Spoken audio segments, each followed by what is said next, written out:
The Brooklyn Nets dropped their second summer league game of the year to the Washington Wizards by a score of 102-96. Today, we're joined right here on the Brooklyn Boys Show by the great Gary from the BK Nothin But Nets podcast. The co-stream again. We obviously did the pregame show and back for the postgame show. So appreciate you all joining us right here on this Sunday evening. Make sure you smash that like button and hit subscribe on your way into the building. It's completely free, helps us grow significantly. Subscribe to both of our channels, the BK Nothin But Nets podcast and the Brooklyn Boys Show. Get all your questions, comments, thoughts in the chat for Gary and I to react to right here on the show. Gary, 102-96, the final score. Brooklyn versus the Washington Wizards. I think it's a lot closer game than what we expected, obviously what we predicted during the pregame show, just given the fact that Washington is 8 NBA players on this team. We're going to go deep into every player. We're going to give our key takeaways. We're going to share, our stock up, stock down report, give a full recap, but just initial thoughts on this game, how Brooklyn performed overall, and hung with a pretty experienced Wizards team. Excuse me. The Wizards team. Yeah, no, they played well, specifically early and late. They got down 10. I thought they were going to get blown out. They battled back. They took a lead. They just fell a little short, but it's summer league. It doesn't ultimately matter. I thought they played well. Etienne played well. Drew Timme, best player on the court for the Nets. And my boy who I mentioned earlier, Caleb Daniels, 3 for 3, 2 for 2 from long distance. They played well. Some surprising performances. I'll stick to the positive for now. Etienne looks like a shot maker. Yegor shot the ball well. He shot the 3-ball well, which is what we wanted to see. Traore take the ball to the rack. He didn't always finish, but he's getting there, right? He'll finish eventually. So I would say good stuff from Traore. Good shooting from Yegor, good shot making from Etienne, and another, again, Drew Timme. Well done. Best player on the court again for the Nets. Definitely. You mentioned Yegor there, and that's kind of where I want to start. That's how Brooklyn got started in this game. He starts the game out with a beautiful 3 on the wing, and then he takes another shot on the wing 2 possessions later, hits that, so he gets off to a 2 of 3 start from deep in the first quarter. He seemingly loved to shoot off that wing, and his mechanics look sound, so certainly a promising start from Yegor, and that started earlier in the game. Same with Timme. Timme got off to a very, very hot start. He missed a 3 on the wing, got his own rebound, connected, and then the next possession, a beautiful finish under the rim for 2 points. He scored 7 points. Yes, 7 points within the first 5 minutes and 45 seconds into the game. Something I noticed overall from this team's performance is the offensive rebound. Offensive rebounding was great out of the gate. I think I always say second chance points and offensive rebounding is the name of the game in the modern day NBA. I think Brooklyn did a great job of that today. I think they collected a ton of offensive rebounds. I thought they got, a handful of second chance points, which is always great to see. LC, do they have it here? The offensive rebounds. Brooklyn had 11 offensive rebounds. 11 and 9. Yeah, I was a little surprised. They lost the rebounding battle. The box score doesn't really reflect the game to me. I didn't look at the box score until after the game. Rebounds, but Washington had more defensive rebounds there. The 3-point percentage, 38.1%. That's a huge improvement. I think it was 20. It was just at 25% this past game. Obviously, that being Thursday night against the Oklahoma City Thunder. So a significant improvement there. Field goal percentage, 43.9. I can live with that. Thing that I'm not too fond of. You did have 31 fouls. I'd say about 25 of those were actually valid calls. The refs were blowing the whistle a ton tonight. There were a lot of questionable charge versus block fouls. I think, in the final 2 minutes of the game, I think that should have been a charge on Etienne. Etienne got called for a blocking foul there. Saraf had a few questionable ones that he was ultimately called for a block for. I think the bottom line for this team, though, biggest takeaway, I know it's still summer league, but this team really needs to clean up their free throw shooting. They shot from the charity stripe just over 50%. There's a lot of points left on the board. I wanted to bring that up. There were points left on the board. They could have won the game. They left a lot of points on the board.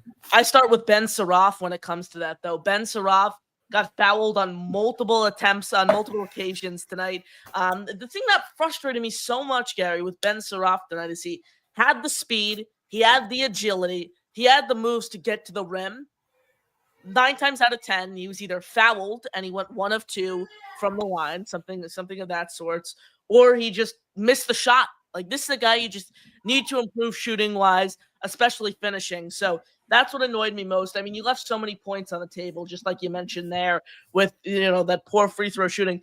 You can't shoot free throws at around 50% and expect to win a basketball game. I don't care if it's summer league.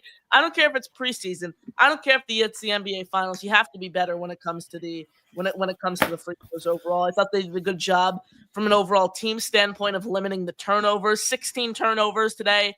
Is it the greatest line you'll see in the world? But no, but compared to what we saw last game with, Drew Timme having 4 turnovers, Tosan Iwoma, who was inactive tonight, bringing in another 5. I thought Brooklyn did a great job of today of limiting turnovers. We did still see some guys get into foul trouble. I thought Danny Wolf had a significant improvement compared to last game. 8 points, 4 blocks, 10 rebounds, 3 steals, 2 assists. Still at the 5 personal fouls that you want to bring down. But I think the biggest takeaway for me, Gary, overall, and then we'll give kind of a quarter-by-quarter recap, get to all your questions, comments, thoughts in the chat. I'm pleased with how these young guys and how this team played against pretty much an NBA roster. For the most part, some of them. I was happy with the way Traore played. He just didn't finish. He got to the hole. He'll finish in time. I thought Yegor shot the ball well. I thought Yegor played well, even though the box score doesn't necessarily reflect that. He did hit 4 threes, and he got the Tyrese Halliburton bounce on one of those threes. Oh, yeah. That one flying. I was like, I looked up, and I was like, holy crap, yeah, that's crazy. Like, Drew Timme played exceptionally well, but who cares? Like you said, he's not going to have a major role on this team, So, like, I think it's a trade piece. Hopefully, maybe, yeah. Like, that's the best that we can hope for, unless we can get, And then, like, I look at Danny Wolf's stat line. His box score looks fine. He looks so lost out there to me. Like, I was concerned about him. Like, I was going to say, oh, look at his stat line. His stat line is fine. His stat line is okay. There was once he got the ball, he dribbled right into the help.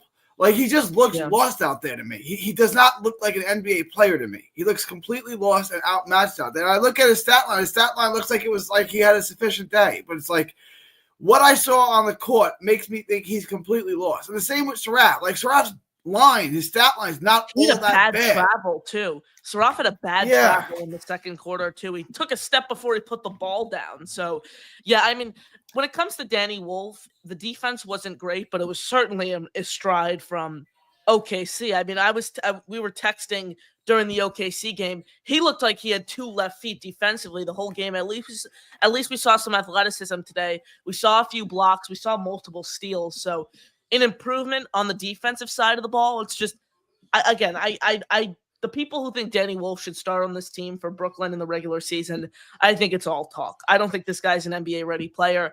I think we see a lot of him in Long Island this season. I've said all along, him and Saraf are the 2 guys I think to sit and develop in Long Island most of the year.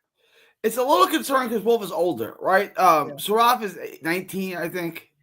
Mm-hmm. Wolf is what, 22? 22 or 23. He's definitely on the older side. We'll see how. Yeah, he's 20, he's 21. He's 21. Oh, he's 21. Okay. Still getting up there though. He's not an 18, 19-year-old prospect anymore. One thing I will say, another compliment about Danny Wolf that I'll have to give to him today is he at least was shooting the ball nicely. That's something that he really showcased at Michigan, being able to shoot the ball behind the arc. We didn't see that against Oklahoma City on Thursday. Shot 3 of 6 from the field, 50%, and then 2 of 3 from downtown. So his shot making at least improved a little bit. We saw him in 27 minutes.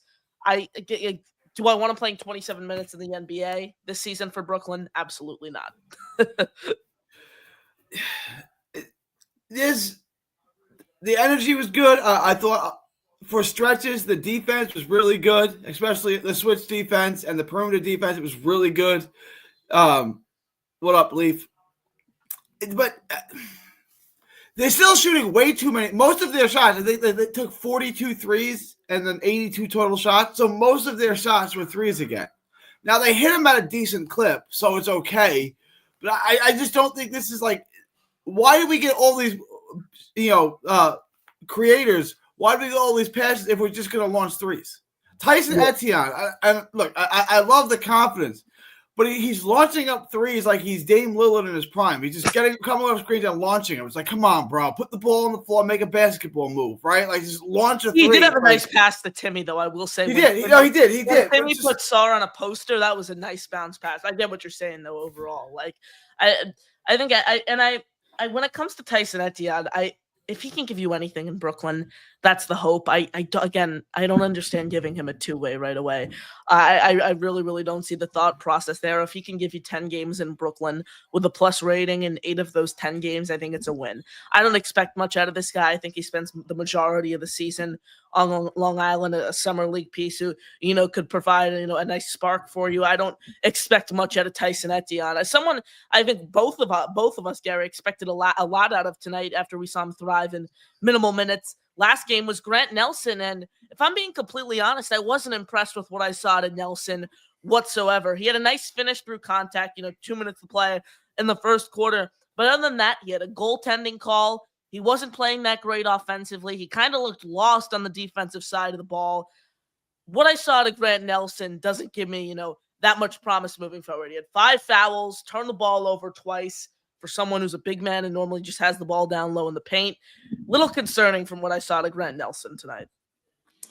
Yeah, I was hyped for Grant Nelson. A lot of people liked him a lot. You go watch his tape. His tape looks impressive. A lot of people said he was a second-round pick that just didn't get drafted. And I'm watching him, and I'm like, he doesn't strike me as an NBA player. Like I don't. Yeah. I don't see him. Like he does. He hasn't like. If you're an NBA player, you should jump off the screen here, right? Yeah. Like Sarr did. Sarr, how many blocks did he have? Like 12? Like that? You know what I'm saying? Like he probably had at least like six blocks. It was ridiculous, right? Like, but that's what I'm saying. 8 blocks. My God. You should look like a superstar. You should. And like Drew Timme. Drew Timme is Drew Timme. In the summer league, he looks like a superstar. Like, yeah. And sort of like, hey, Grant Nelson looks like he doesn't really belong. Danny Wolf looks like he doesn't really belong. It's like I'm not writing off Wolf yet. It's been 2 summer league games. I'm just saying I'm concerned that they totally blew this on Wolf. I'm not saying they are. I'm just saying I've got some concerns there. He doesn't look like an NBA player to me. He looks lost out there. Now it's been 2 games, so I'm not writing him off. I'm just saying right now I would say there's reason to be concerned about Wolf for sure. I mean, absolutely.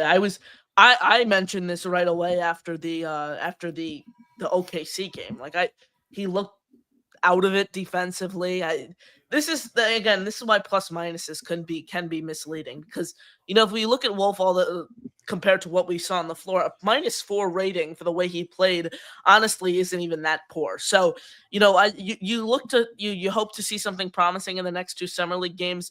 I'm really looking forward to seeing these guys in training camp in the preseason, see how they perform. I expect to see a bunch of the rookies play significant roles on the preseason roster. So that's what I'm looking for these next few weeks. Gary, your guy Caleb Daniels went out. He had a pretty solid game tonight. He had a nice 3 in the corner on the back end of the first quarter. He finished with a +6 rating, 8 points, 100% true shooting, baby, 5 rebounds, 1 assist, a steal, and only 3 fouls. So you still on the Caleb Daniels train? Well, I mean, he's not going to make the team. He's 26 and can barely crack the summer league rotation, so he's not going to make the team. Yeah, did you see that deflection he had? Yeah, I like him. That was backed up. Yeah. I mean, I can't even see him putting him. He's 26. What's the point of putting him in Long Island? Like he's already developed. Like this is the best version of him. Like, yeah, I like him. I like the energy. I like the effort. But he's not going to be here. 2 years from now, you remember who that was. Definitely. I kind of want to focus on what happened, the last few minutes of the game, because this was a really, really close game going down to the wire. I mean, the lead was cut to just 1 point with under a minute to play. In those, final few minutes, Yegor Doyman, excuse me. Joyman, they're calling him out. Joman? That's what they were calling him? So this is. I can't. We gotta make up. We gotta make up our minds here, guys. I can't change his name every single game. This is the annoying thing. The announcer, the play-by-play, I'm blanking. I think it was Mark Jones who was. I'm blanking. Sorry if I got the name wrong. Whoever's the play-by-play announcer tonight said Yegor Jemin at the tip. He's saying something like with a J, right? Like he's saying like Jemin. a J. And then him and Legler, each time they pronounced it, they said it a different way. So when Yegor got interviewed at halftime, I paid very close attention, and the guy said Yegor Gioman. Is that how you say it? He said Yegor Gioman, and Yegor was like, "Yes, that's how you say it." But it's like, then you just told reporters 3 days ago that it's pronounced Gioman. So I'm going Gioman. Gioman. That looks like the way it's pronounced, kind of compared to Doyman. What I said on the pregame show today. So Gioman, Yegor Gioman. That's what I have to roll with. Unfortunately, it's new name every day. We'll hear a new one on Tuesday for the next Summer League game against the Knicks. How do you say the name of the quarterback that was drafted by the Saints? Tyler Shuck. Say Shuck. It was everything. He went to like 3 different colleges. He went to Oregon, he went to Tech, and then he went to Louisville. And I feel like the name was pronounced differently at every school he was at. I know when he was at Tech, it was Shore. Like Shore, like the GH was silent. Shuck, to my understanding. Yeah, and then it was Shuck. And then I'm like, okay, we guys, we gotta come up. We gotta pronounce his name one way. Like I don't understand why this has got to be every single day at the draft. The first game, like every game, his name is pronounced differently. Let's make up our minds on this. This is like I can't change his name. Yeah, it's gonna take me months to get it right with just one pronunciation. I can't go through this pronouncing his name a different way. It took me months to get Toussaint of Loma right. Like that took me months.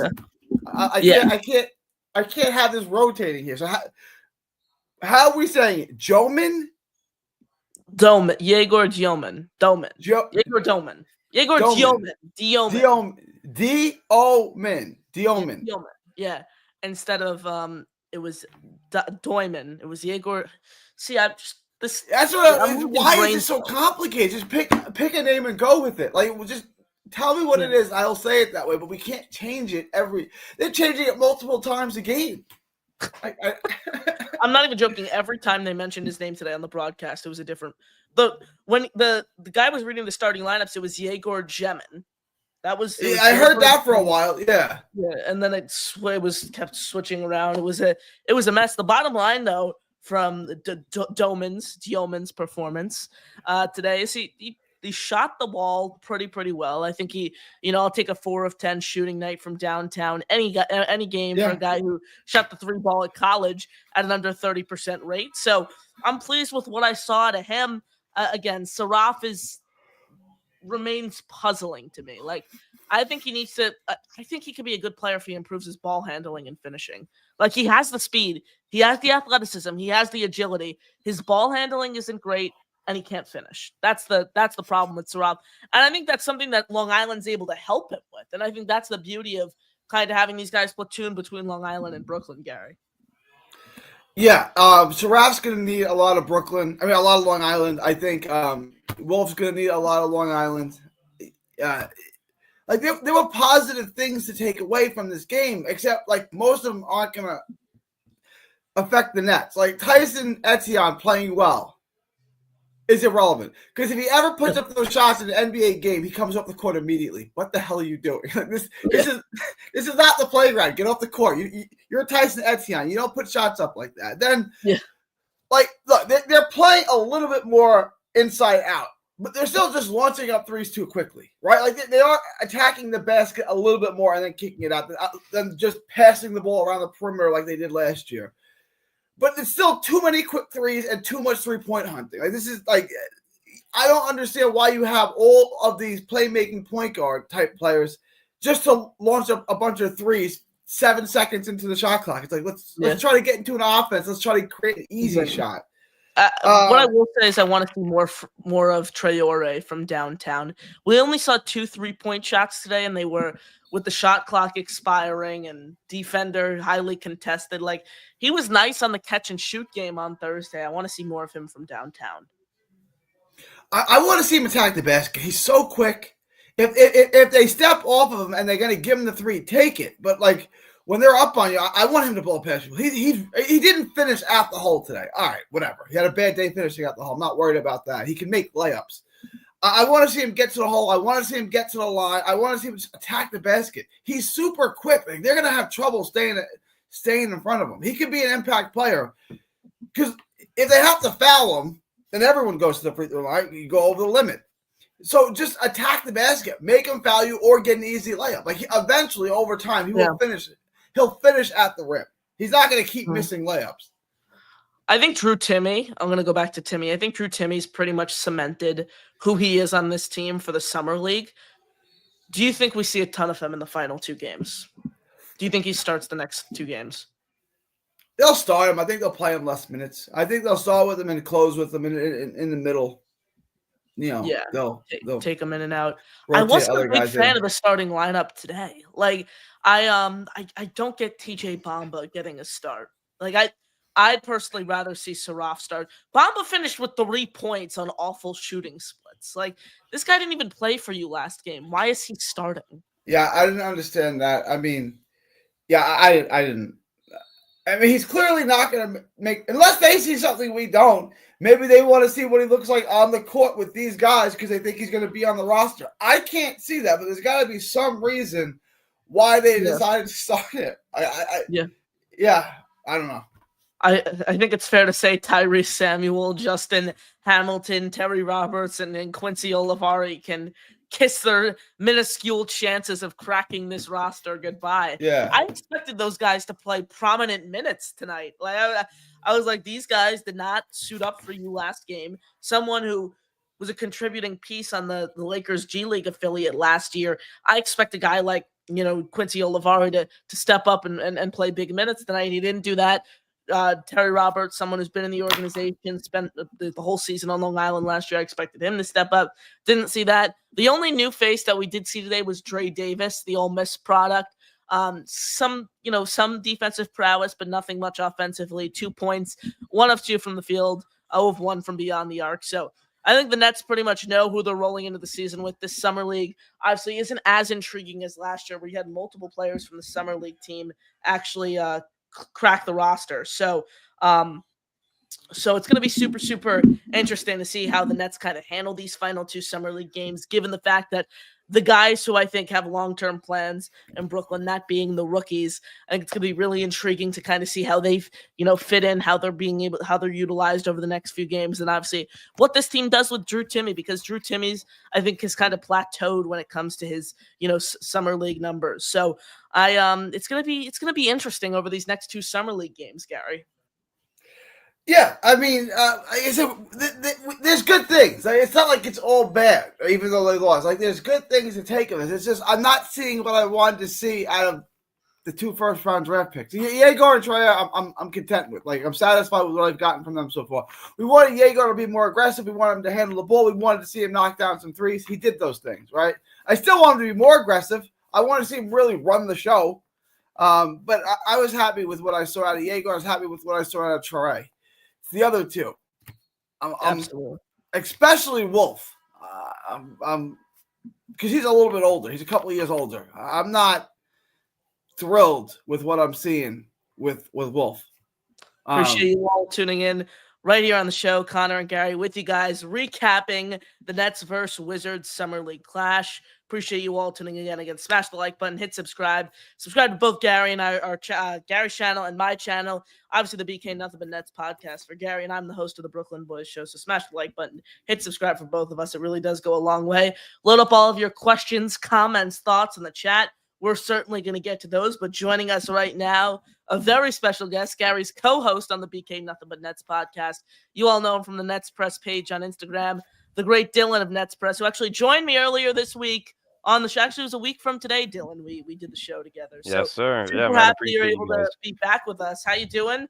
Thoughts? I'm doing well. Yeah, I just completed a 12-hour drive yesterday, so I've been all over. I was going to ask you, are you back in South Carolina? I am back officially. Yes. It is what it is. I always like New York more, but it was a good travel. Can't complain. I went 5.5 hours straight.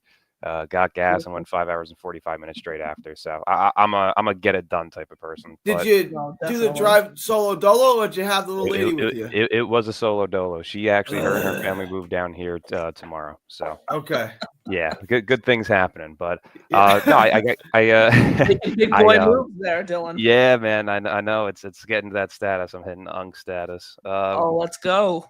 But no, I got to watch tonight's game. It was interesting. I'm trying not to get too negative, and that's my thing, right? Is just watching some of the play.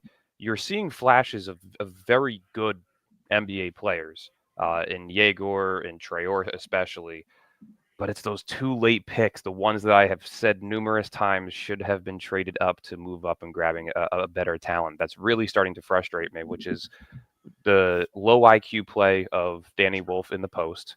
There has been numerous issues with him in the post trying to play make. He is getting bodied down low and losing the ball very easily. And then, of course, there's Saraf. We all saw the airballed 3. We all saw the airballed free throw. I would The assume travel as well. the travel. And there's also been numerous times where he has gotten his pocket picked just by getting a defender on him. He's very weak in the sense of ball handling. He gets thrown off balance very easily. Also, thank you for putting the picture up of me. That's perfect because No I haven't gotten to edit this new profile that I made, so I don't have one. But it just all around, I'm very. It's frustrating because we all had the expectation of a trade up. We also had the expectation of drafting better players, quite honestly. But yeah, there's just certain a lack of IQ on both ends for Saraf and Wolf. Yegor, again, I'm happy that he's shooting these threes. The shot looks fluid. I'm starting to get a bit frustrated with the lack of aggression as a driver to the rim. You're 6'8", my man. We all have PTSD from Ben That's Simmons. what I said. That's what I said earlier today, Gary. Yeah. We all have the PTSD from Ben Simmons. Let's not do this. I'm gonna keep it PG. Let's not do this stuff again.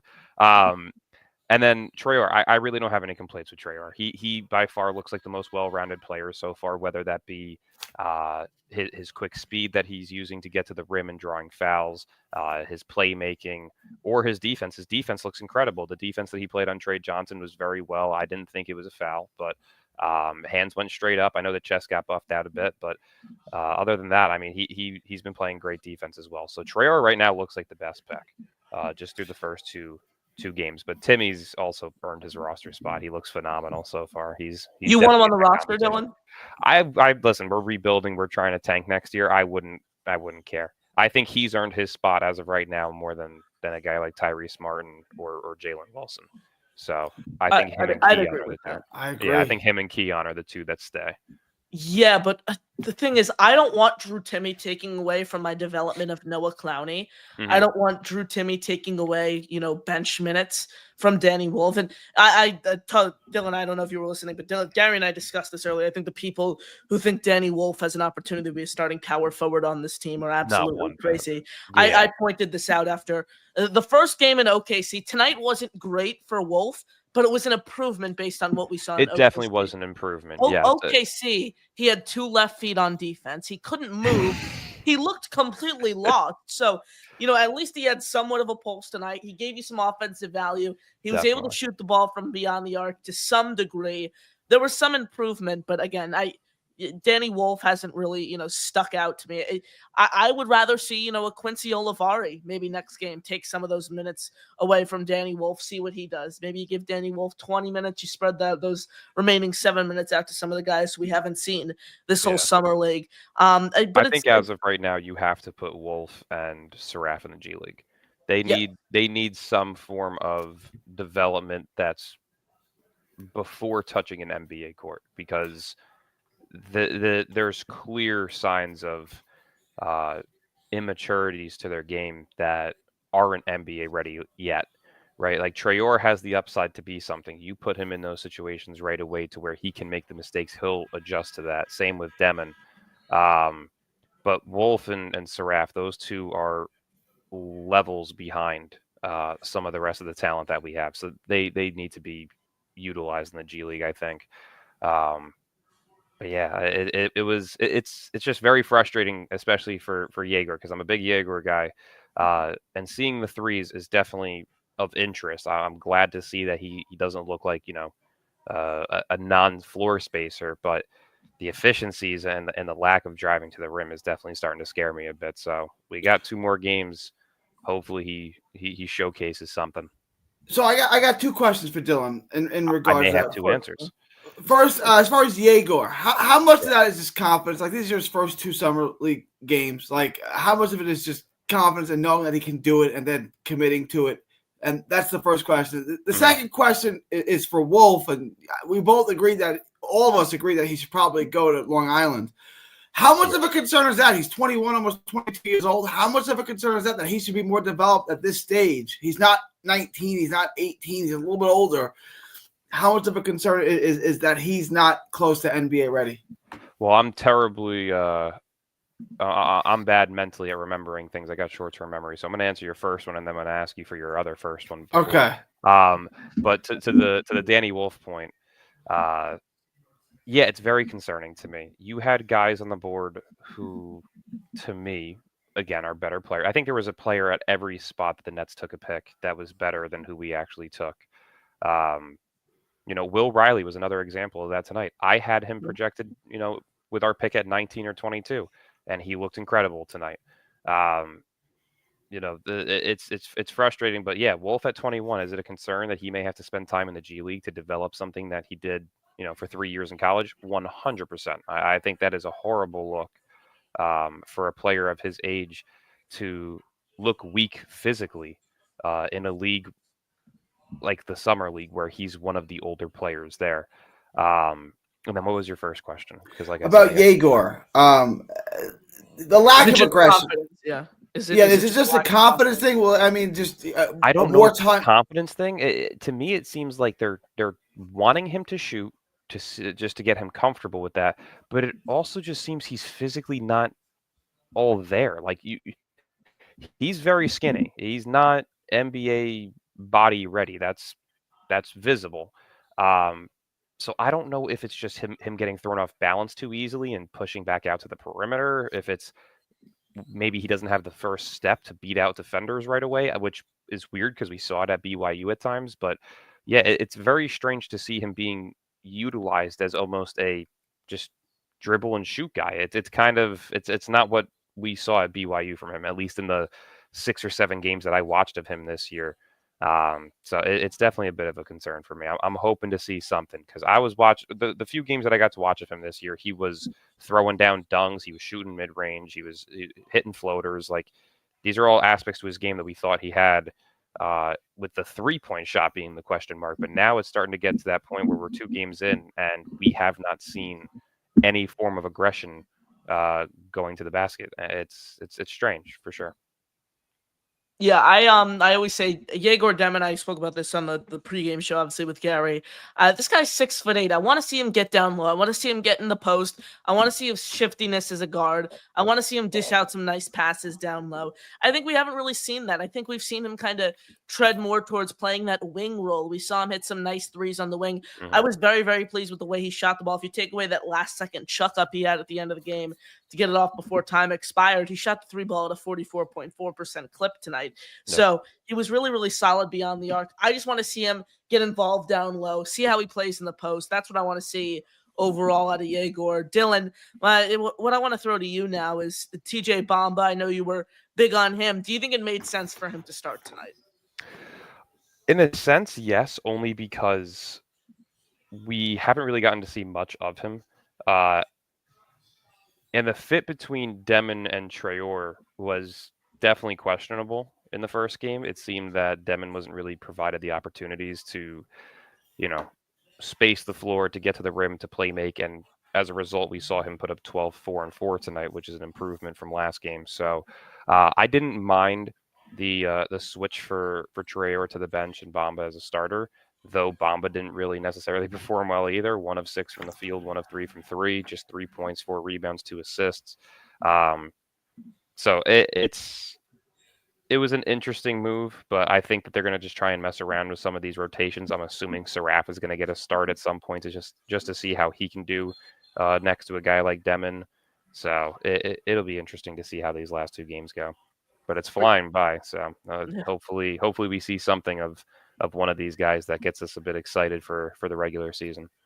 Absolutely. Connor, Dylan, and Gary with you guys right here on the show, breaking down the Brooklyn Nets 102-96, a loss to the Washington Wizards. Obviously, Summer League basketball we're talking about right here on the show. The Nets got 2 Summer League games left, so Nets still have opportunities. All these young guys still have opportunities to show all they want to Sean Marks, Jordy Fernandez, and the whole Nets coaching staff as to why they should be a long-term option in Brooklyn. Again, for all your questions, comments, thoughts, we're going to get to those in the chat. Down Under Dunker comes in, says Sar was way too good, blocked at least 10 points. Nolan and Yegor look great. Saraf looked lost. Wolf was mid. That number 10 for us looks real nice. Quick release from threes, and for his size, he defends well. So thoughts here, Gary. I'll throw it to you first. First off, I'm terrible with numbers. Number 10. So mine. Oh, number 10 was Etienne. That's yeah. Look, he looked good. Yeah, we talked about Etienne, and look, he's a shot taker. He's a shot taker, and today he was a shot maker.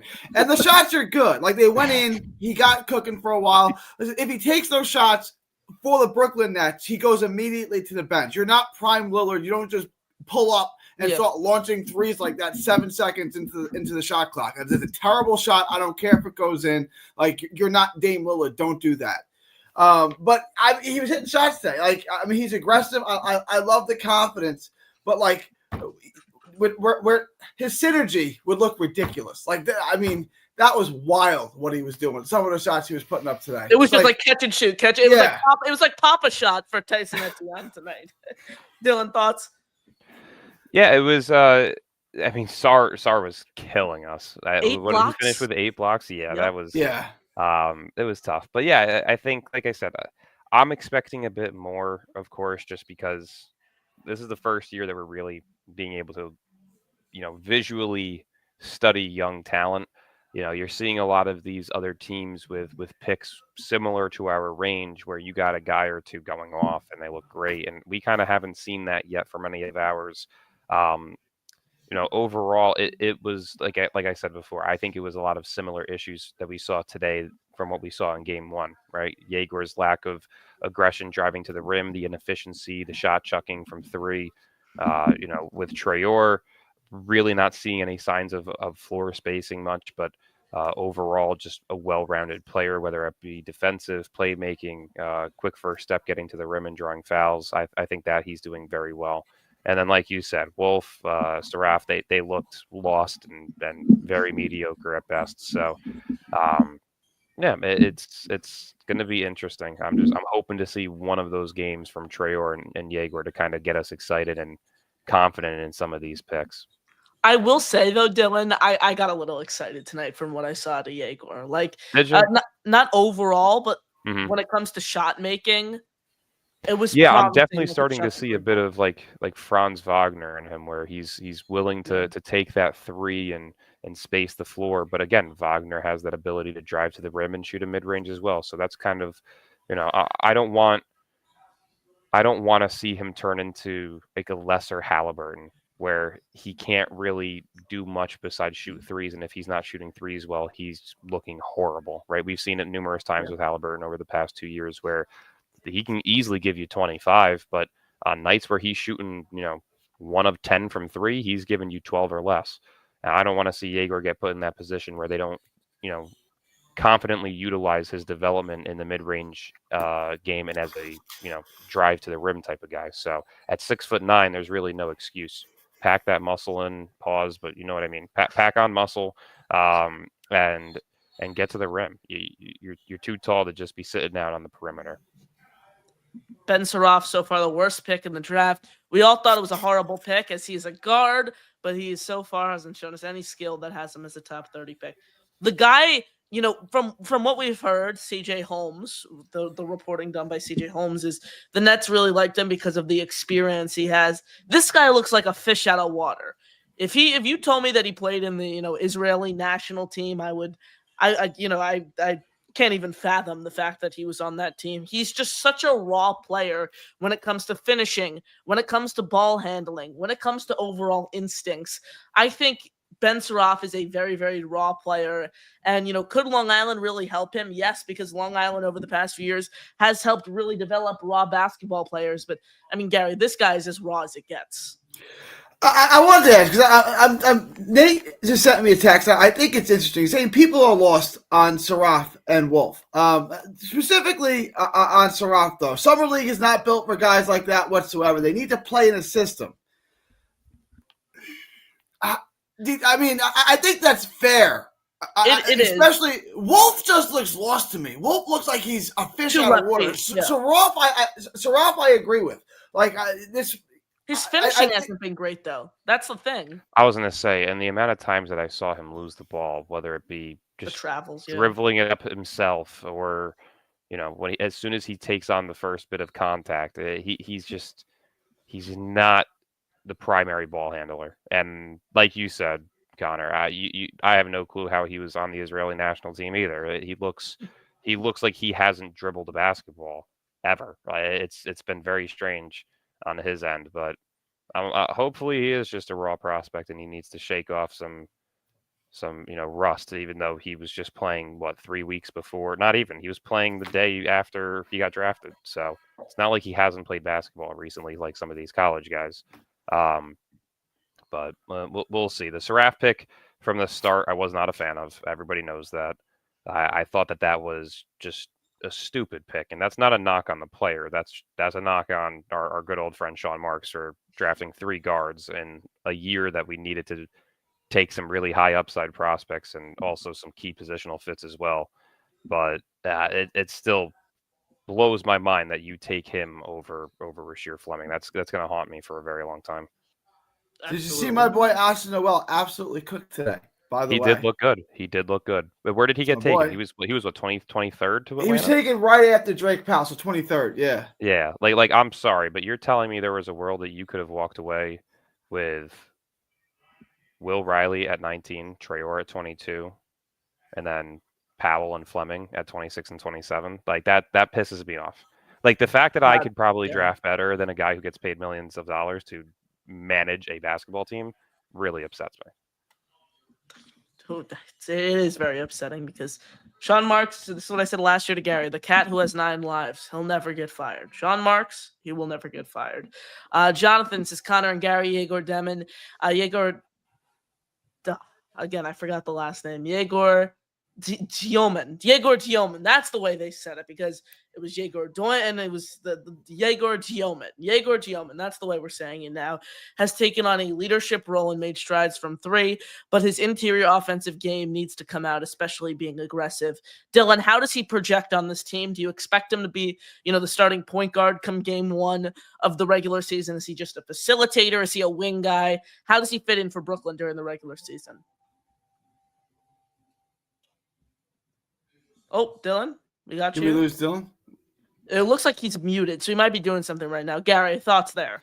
All right, give me a question again. I was saying, where do you think he projects to fit on this team come game 1 of the regular season? Is he a wing?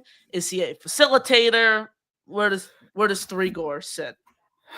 This is going to be interesting. I mean, a lot of this, we're assuming Cam Thomas is going to be here, right? That's what we're assuming. Mm-hmm. Then he's your point guard. I mean, I can't see him playing any other role unless they really like Traore and they start all 3 of them. Like, I think Traore looks like the most NBA ready of we haven't seen Drake Powell yet, obviously, but of the rookies that we have seen, Traore looks like the most ready. I mean, I don't think they would start him and not start Yegor, but I don't know. I don't know how you start all 3 of them, though, right? Like, unless you want to start Yegor at the 3 and then 2 bigs. I think Yegor is the only one who starts. Yeah, but who looks more ready to run the point right now, Yegor or Traore? Traore, but Traore and I think Cam have too much of a similar skill set. Like Traore's got a good body. He's 6'5". Like he looks like an NBA player out there. He's got an NBA body. Like I can put him out there with Cam and not feel Cam Thomas and not feel terrible about it, right? Like Yegor fits more in my eyes. I agree, but like right now, if this is just a tryout and forget where we draft him, Traore looks better to me. Traore looks more ready to me. I like the way Traore attacks the basket. Like I like what Traore is doing. That. That's like playing Trey Johnson and Cam Thomas together in the same lineup. That's the only issue. I think Cam Thomas needs his point guard to be able to, facilitate, shot create for him. I think that's what Dioman does for. I was going to say to piggyback on that. I think as of right now, if this is the way the roster looks and Cam Thomas comes back, I honestly would not hate a starting five that was Traore at the 1, Thomas at the 2, Jaeger at the 3, MPJ at the 4, and Claxton at the 5. I don't hate that. Yeah, I mean, I could live with it. Because you have Jaeger as like a point forward, but you have Traore being the guy that probably primarily brings up the ball. So is Jaeger a wing in this situation then? I would list him as a point forward. Like, he can bring the ball up, but he probably should be guarding wings. He's a bit slower to be guarding guards. He's gotten blown by a couple of times.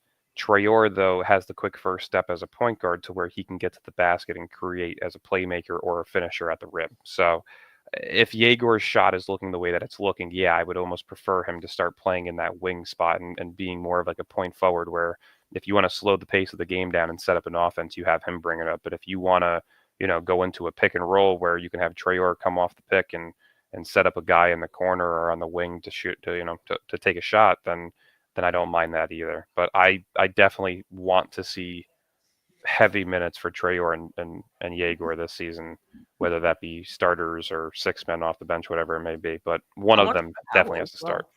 I want to see Powell as well in a pretty significant role. And I think Powell's a guy a lot of people forget, just given the fact that he's obviously not playing in the summer league due to a knee injury. He's a guy who's a lethal catch and shoot option, a lengthy one who can defend multiple positions for you. So Drake Powell's a name I'm looking out for. And that's the thing, right? Like, that secondary unit, you could potentially have Saraf as the lead guard, Powell at the 2, Dariq Whitehead at the 3, Clowney at the 4, Sharp at the 5. That's another fun, young, and exciting bench unit that I would not mind seeing. So, I mean, I know I'm not throwing in Terrence Mann's name in there, but he'll be placed in there somewhere. Yeah, same with Whitehead. Yeah, but overall, like, there's different ways that you can maneuver around these rotations, and it'll be interesting to see for sure. I still don't see a world how Claxton should be on this team on opening night. It just doesn't make sense with kind of the rotations that you currently have. And also just the end goal of trying to maximize that cap space in 2027.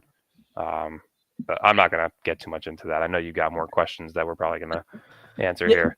Yeah, for sure. Everyone keep the questions, comments, thoughts rolling in the chat. We're certainly going to continue to get to those. I just had one right here. Yeah, here it is. Mewtwo. Do you guys believe that Jaeger and Nolan proved today that they can share the court together? Gary, you got any thoughts here? Yeah, no, I mean, they're going to have to. They were both drafted, in the top 20 picks. You're going to have to play them together. Do I believe that they can? Yeah. I think you can. Are you going to maximize both players? I don't know. But can they share the court together? Yes, and they're going to have to, right? Like, I didn't draft Nolan Traore to strictly be my backup point guard. And I didn't, what I'm saying? They're going to have to share the court together. So, and I haven't seen anything to suggest that they can't. The only question is, can they both maximize their play together, or is one guy suffering? Is one guy not playing his style of game to benefit the other? But I think look, it's been 2 summer league games. The answer I would say is they can play together. Dylan? Like I said, if it's as Traore at the 1, Thomas at the 2, Jaeger at the 3, that I would say yes. If it's, Jaeger at the 1, Traore at the 2, and God forbid, Sean Marks or Jordy, whoever does the unthinkable and puts Cam Thomas at the 3, then I would say no. But overall, I do think that they can share the floor. I think they kind of cancel out some of each other's weaknesses, whether that be Traore as at least as of right now, a non-reliable floor spacer, with Demon showcasing that he can space the floor. Both have the playmaking and vision to run an offense, but Traore is more of your drive to the basket, finisher at the rim, kick and dish, while Demon seems to be more of the, one dribble shot, take a 3, catch and shoot, or just a overall half court playmaker, where he can set up the offense and slow the pace of the game down. So I think they kind of cancel each other out pretty well. Yeah, it's gonna be interesting. It depends what the role is, though. Like if it goes in your role where Nolan's the one, he's the ball handler, and then Yegor's the point forward, and he can shoot the three ball 35-36% for you. I think they can be a solid fit. Let's see where we are in the chat. Again, keep all the questions, comments, thoughts coming. We're gonna continue to get to those right here on the show. Something to keep in mind that Timothy Park mentioned there. 3 of the 5 starters for Washington tonight are the opening night starters. Not sure George or Riley will start. Koulibaly will probably start over Riley. But the bottom line is I think this was the biggest test for Brooklyn over the summer league, given the fact, Dylan and Gary, that this is a full NBA roster. Yeah. No, it certainly was. I was on the phone with a friend during the game, and I was like, "Dude, we're playing the freaking summer league all-star team right now. Like they were unbelievable." And again, Bub Carrington was a guy last year who I was very big on. I've said it numerous times. Stephon Castle, Kalel Ware, Topic, and Carrington were like the 4 guys I was really high on in that class, and all 4 of them have turned out really well so far. But yeah, it was a tough team to play for sure, and they're going to be very fun and exciting to watch over the next couple of years if they continue to do things the right way. They're kind of doing so by building that youth with veteran leadership, but they're also maximizing their cap space and their potential trade value that they could be getting back for some of these guys. Bilal looked great this past season. Sars looked incredible as a rookie. Carrington looked very good. He's definitely going to get more minutes, and like you said, now they got Riley and some others off the bench as well with Trey Johnson. So they got an exciting thing going on over there for sure. Absolutely. Down under Dunker. Hopefully Clowney comes back as a beast. That's our starting power forward, MPJ at the 3.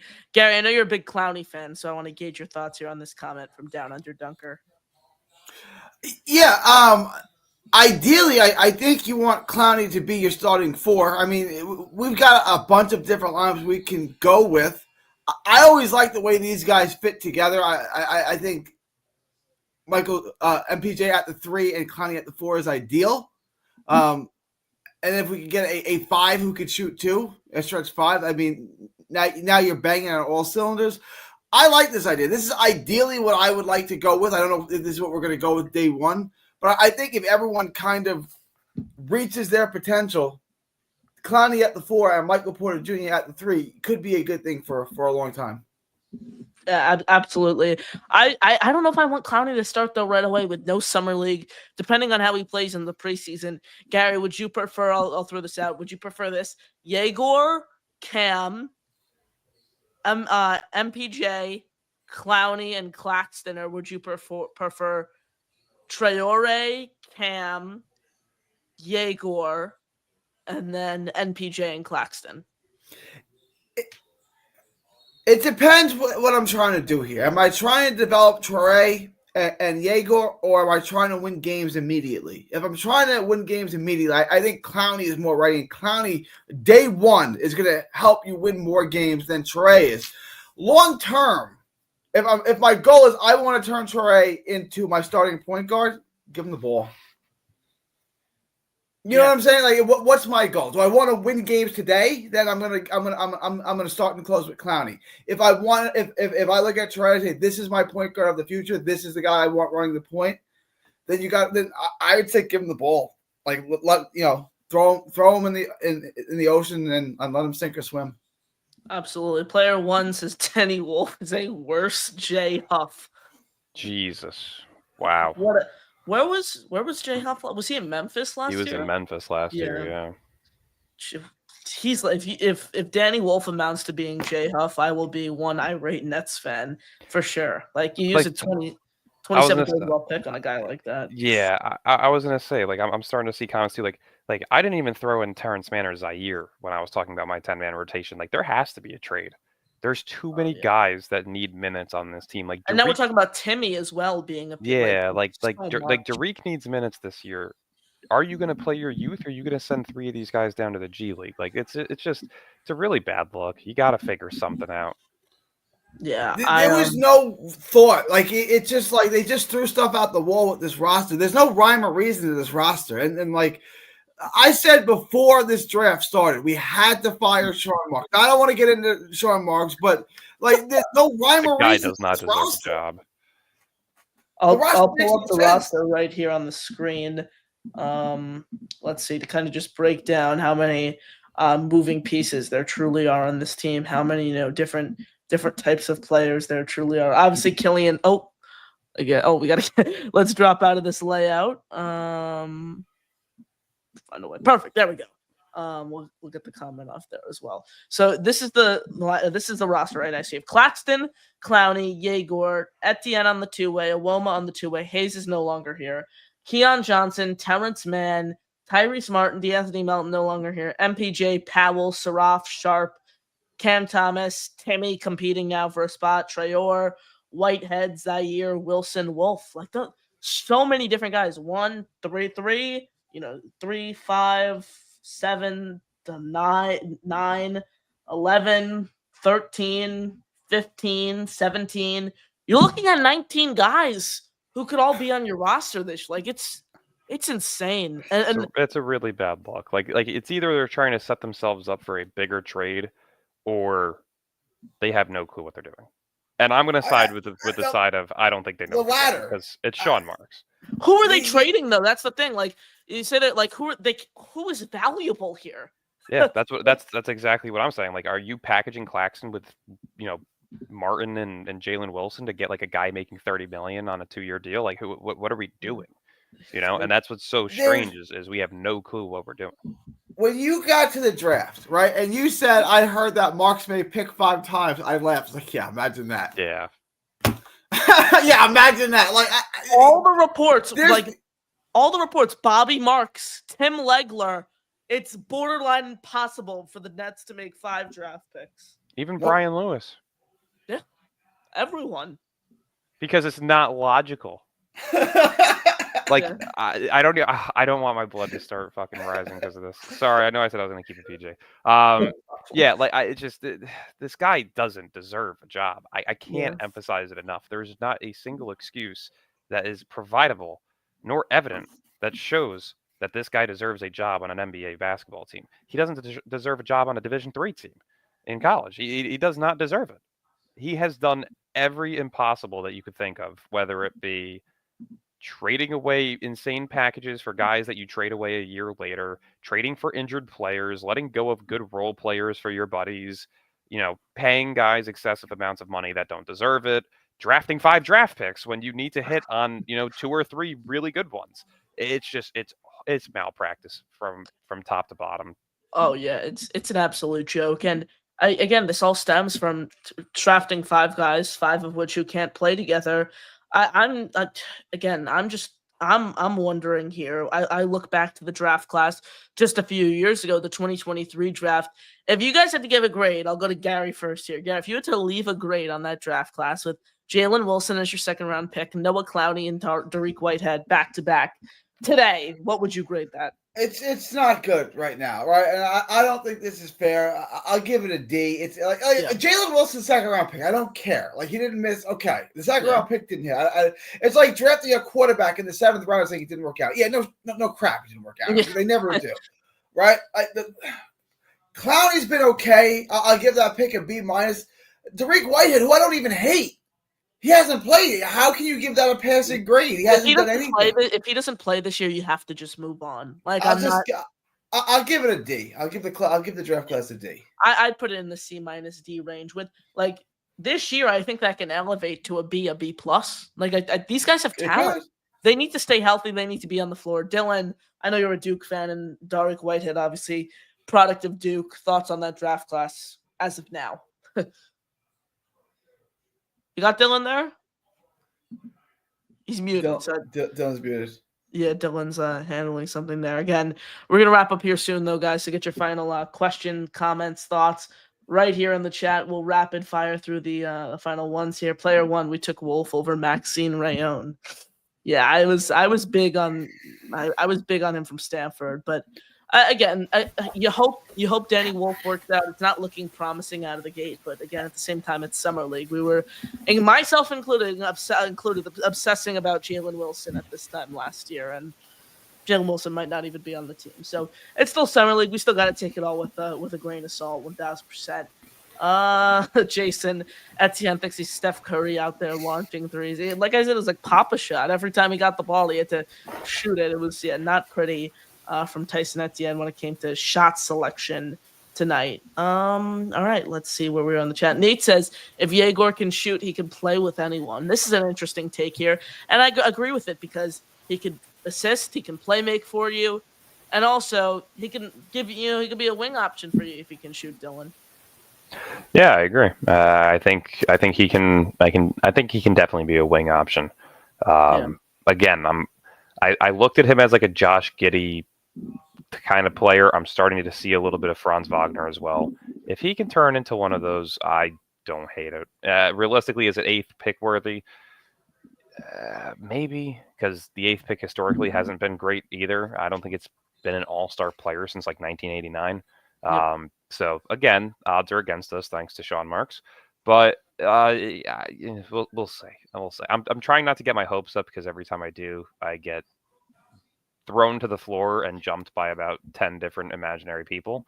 But we'll see. We'll see. I'm hoping at least Yegor or Traore turns out at this point because the other two look horrible, and we haven't gotten to see Drake Powell yet. So absolutely, we shall see. Daniels played well. Where did he come from, Gary? That's your question to answer. I have no idea. He didn't. He's 26. I don't know. He played at Villanova, right? He had. Yeah, I think he did. Yeah, I think he strikes me as a Villanova. He strikes me as a Jay Wright guy, just off of watching him play. He did go to Villanova. Yeah, I thought so. He strikes me as a Villanova guy. He plays like a Villanova guy. He plays like a Jay Wright guy. Shout out to the Hofstra coach, Jay Wright. He didn't come from Walmart. I think he came from Costco. I think that's where they found him. Toasted. That's from Walmart. Daniels from Costco. Yeah. Now let's go. I've been impressed with Caleb. I mean, he's got 0% chance of making the roster. He's 26, but I've been impressed with him in the summer league so far. The 2 games he's played. Yeah. Here I have this from where he came from. Let's see. He played from 2023 to 2025 for the SoFal Sky Force, the G League affiliate for the Miami Heat. And then last year, he played for the BC Usende. God bless. And they're a Belgian professional basketball team. So Caleb Daniels, straight off the boat from Belgium, and that's why he's playing for the Nets Summer League team right now as a 26-year-old. Yeah, just turned 26. Hey, maybe he'll go back to Belgium and produce some numbers after getting some run with NBA players. You never know. Mewtwo, what about Zaire? You don't think he starts? Dylan, I know you didn't have him in your starting lineup. You put him in your 10-man rotation. How does he fit on this team? I think he's just going to be an important depth piece. I definitely don't see him, unfortunately, being on this roster long term. I could see him being packaged at the deadline, depending on how he plays. He's definitely one of my trade candidates this year at the trade deadline. But again, I can't get my hopes up because Sean Marks is my general manager and decided to make 0 trades at the trade deadline this past season. So I don't even know what his role can necessarily be. Simply just because of the fact you have Zaire, you have MPJ, you have Terrence Mann, Whitehead, Powell. It's starting to get clogged. Demon, who may play at the small forward position, like it's this roster is getting too clogged up. So I can't really pinpoint an exact, where he is in the rotation as of right now. But I would assume he gets minutes. I don't think they're gonna re-sign him to just not play him. But I definitely think, and I'm not sourcing this saying that I've heard it from anybody, but I definitely think there's some real light to the Kuminga situation. It seems strange. If you guys saw Keith Smith with Spot Track, he put out something mentioning that the Nets renounced the rights on Dayron and Zaire, but are re-signing them. Wilson Chandler and Aldridge and Dennis Smith Jr. Oh no, this was separate. There was something separate that came out about Zaire and Sharp. I swear I saw that all in the same tweet. Was it about the one about renouncing rights? No, that one was about, what was it? Wilson Chandler, LaMarcus Aldridge, DeAnthony Melton, Dennis Smith Jr., and somebody else. There was okay, here it was 3 days ago. The Nets have announced the free agent rights to Day'Ron Sharpe. Zaire Williams is in the same boat. Both players will be re-signed either via cap space or one could be re-signed via the room exception. Brooklyn now has $22.3 million in remaining cap space. And that was after the D'Anthony Melton and Aldridge Chandler, those renounced rights. So it seems strange because they're not officially re-signed still. So I don't know if they're trying to work on like a sign and trade for something, but there's something strange going on for sure. That's interesting. But again, what's Zaire Williams' trade value? Not I mean, much. if you package him with Claxton, I think you get back a really bright young player in return, plus like a So what do you think contract if you like? What's a comp? Like if you send him to LA, for example, which obviously wouldn't happen. Like, what are you looking at? A first and Dalton Connect? I mean, I really do think there's something going on with Kuminga. I know that they said that he's re-signing now and is expected to get traded at the deadline, but if you're looking at the contract matchups, could it be realistic that, Kuminga's coming to Brooklyn for, let's just say, Zaire, Terrence Mann, and like a first? Is that a possibility? Like, it could. I don't know. Well, you got to see what some of these role players are doing. Who's healthy, who's not. There's a bunch of factors into that. But Kuminga seems like a net, and I was saying that before free agency. I thought that he was going to be the one guy the Nets offered an offer sheet to, but of course they haven't yet. I do think though that that's the guy that they were eyeing a little bit. Absolutely. And, Jonathan Kuminga obviously been swirling around rumors with the Nets for so long, and offseason beginning to wind down. So I think the decision with Kuminga that's going to be made, whether it's with the Nets or any other team, is certainly going to be coming soon. So I think the offseason is just beginning. You still got guys like Thomas, Giddey, Kuminga. You got to figure out what's going on. Restricted free agency market, but overall, when you look at free agency, free agency in itself is pretty much over. But you're going to start seeing some things. I don't think there are going to be any massive surprises though left. I think LeBron's gone. I think so. I've been saying that he's going to the Knicks. I think he's going to the Cavs. He's going for the storybook ending. Yep. I just don't know. Followed the LeBron situation that closely. I just think the Cavs are so close. Like what are they going to ask for? Like what? I'm not. What does the LeBron trade package look like at this point in his career? I don't think it's an asking price. I think what's going to happen is, I think LeBron's going to get bought out. And what contract is he on right now? He's on a $52.6 million deal. I'm just going to throw out a hypothetical, right? Maybe it's not realistic. It could just be me. But if they were to buy him out and then trade, let's just say Gabe Vincent, Maxi Kleber, and 2 future first-round picks for Jared Allen, right? It could be worked out in that sense, because to get LeBron via trade, they would have to throw in Garland and then one of either DeAndre Hunter, Max Strus, or Jared Allen. So why not go in? Underrated player. Yeah, why not make it work to where, okay, you're not specifically trading for him, but you're kind of trading for him, right? So it's like Maxi Kleber and Gabe Vincent are 2 expiring contracts, guys that match up with Jared Allen's deal. You're also getting 2 first-round picks in return for it, because Jared Allen could be a starting big next to Luka, which, again, doesn't really make sense at this point because they have DeAndre Ayton. So I don't know. There's something with Cleveland, though, that I think makes so much sense. It's his home. It's a storybook ending for his final year. I don't see why they wouldn't want to do that, especially with the roster that he has. Let me. I don't want to get tired, because if you had to by the way, pick what the winner, is he going to the Knicks? I don't see a situation where he goes to the Knicks. Call Anthony Towns for LeBron James. I don't think they would do that. Yeah, why would that make sense for New York, though? Because Call Anthony Towns and Brunson can't really play together. That's why. Because, I mean, they can't. Fair enough.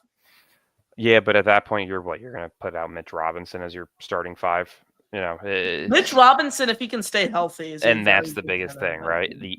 And that's something that we really have never seen out of him. We see it with Joel Embiid too. Like Joel Embiid's an MVP, caliber player. He plays 60, 70 games a year. We just haven't seen that. I respect a lot of guys in this league. Embiid's not one of them. He cried his way to that MVP. That was Jokic. I think he's a high-end center. I mean, he Yeah, won an no, MVP. he certainly is. He's the he most certainly skilled big man to ever live. Maybe. Like, I mean, we can say what he wants. Gary, didn't you have that debate? I was be going to say wrong, skilled. but It's Jokic. Didn't All you say that Embiid has had a better career than Shaq or something like that? Didn't No. you say I didn't say he didn't have a better career than Shaq. I said if he was healthy. So give me healthy Shaq or healthy Embiid, I would take healthy Embiid. See, but that's the thing. Yeah, Right? Shaq offensively is limited, but does Joel Embiid stop him defensively? I don't think so. Shaq is the most dominant player in NBA history. I don't think that's a talking point that makes no sense because he got dominated by Tim Duncan. He got dominated by Hakeem Olajuwon. Every good player. Rick Smith used to put 30 up on him. Like we say that, but there's not a shred of evidence to support that claim. It's just something that we say, and then it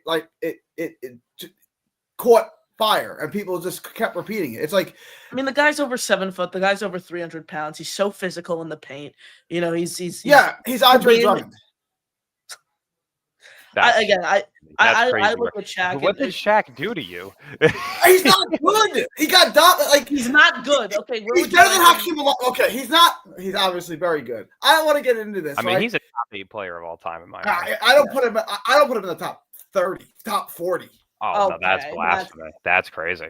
Gary, this is flaming hot take. Like what's that Twitter page? I think it is flaming hot takes, right? Like you could be on that one day.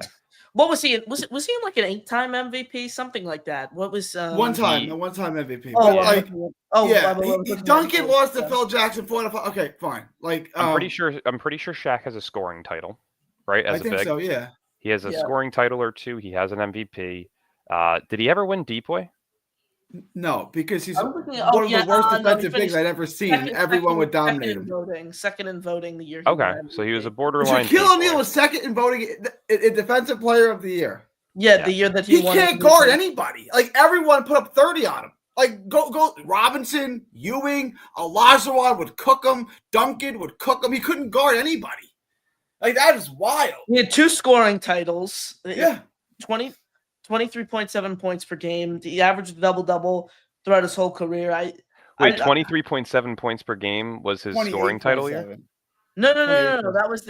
That's his career. Oh my God! I was about to say if 23.7 won your scoring title was 29.7. That was the scoring title. That makes sense. And then that year he averaged 3 blocks a game. This is the same year he finished second in Defensive Player of the Year. Averaged 3 blocks a game and 13.6 rebounds.